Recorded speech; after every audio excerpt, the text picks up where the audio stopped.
At my daughter's 8th birthday party, 10 minutes in, my entire family stood up and left. No argument, no reason, just a synchronized dismissal.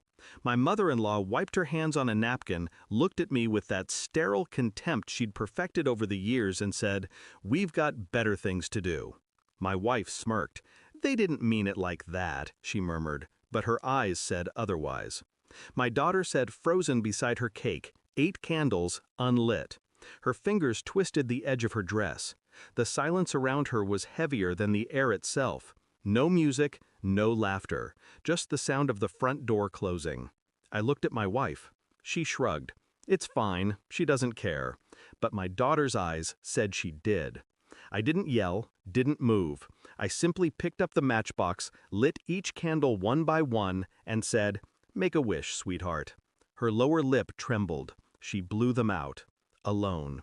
And in that flicker of extinguished light, something inside me went dark too. That night, after everyone was gone, I watched her clean the kitchen. Calm, efficient, like nothing had happened. "Why did they leave?" I asked. "They were bored," she said, without turning. "Your daughter isn't exactly entertaining." My daughter, not ours. She said it often, sometimes with a laugh, sometimes like a blade. I stood there, hands in my pockets, letting her words settle. There was no point arguing. She thrived on reaction, on cracks she could widen.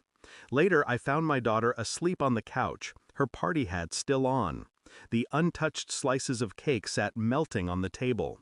I covered her with a blanket and looked at the gift bags, expensive toys from her stepfamily, still wrapped, unopened. I knew then that the cruelty wasn't random. It was rehearsed, coordinated. There was something deeper beneath her mother's smile that night, something practiced. And I decided to find out what. I began watching quietly. The next few weeks, she spent more time out. Family dinners, work drinks, appointments. Her phone was always face down. One night she came home late, perfume lingering, one I didn't buy. She was laughing. Her mother dropped her off. They both stopped laughing when they saw me at the window. I didn't ask. I just observed. When she showered, I checked her messages, deleted threads, selective call logs. But one number kept reappearing. Same time each night. A name I didn't recognize. Daniel. I didn't confront her. Not yet. Instead, I called an old friend in IT, asked him to trace the number.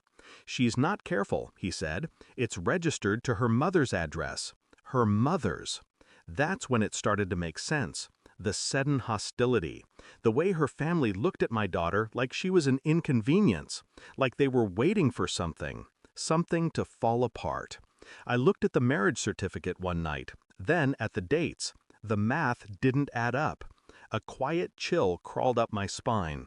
So I ordered a paternity test for my daughter, and another for the son my wife claimed was mine.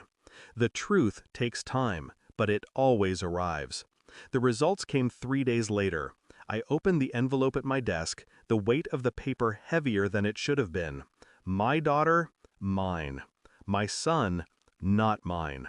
The words printed in sterile ink, clinical, unfeeling. I read them twice, then again.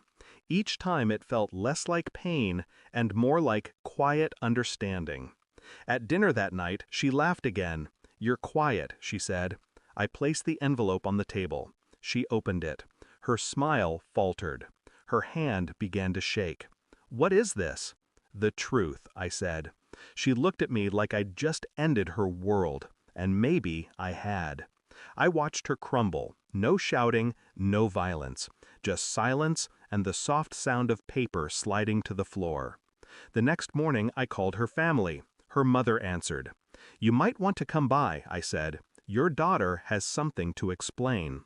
When they arrived, I handed her mother the report. No words, just the truth between us. Her mother's face drained of color. "You're lying," she hissed. "DNA doesn't," I replied. My wife tried to speak, but I cut her off. "You let my daughter sit alone at her birthday table while you celebrated your lies." I stayed quiet. I watched. I learned. And now, so will everyone else.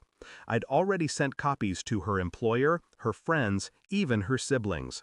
Not out of spite, out of symmetry. Some truths deserve witnesses. That night, I took my daughter out for ice cream. Just us. She laughed for the first time in months, a small, honest sound. When we returned home, the house was empty, boxes gone, silence absolute. I tucked her into bed. She looked up at me and whispered, "Is Mom coming back?" I shook my head. No. And that's a good thing. She smiled faintly, closed her eyes. I stood there a long time, watching her breathe. The house felt lighter. Not happy, just still. People call it revenge. It's not. It's correction. And as I turned off the lights, I realized something cold and final. Justice doesn't always roar. Sometimes it whispers. Thanks for watching. Don't forget to like, share, and comment. Subscribe now to Cheating Stories Insight World for more amazing stories.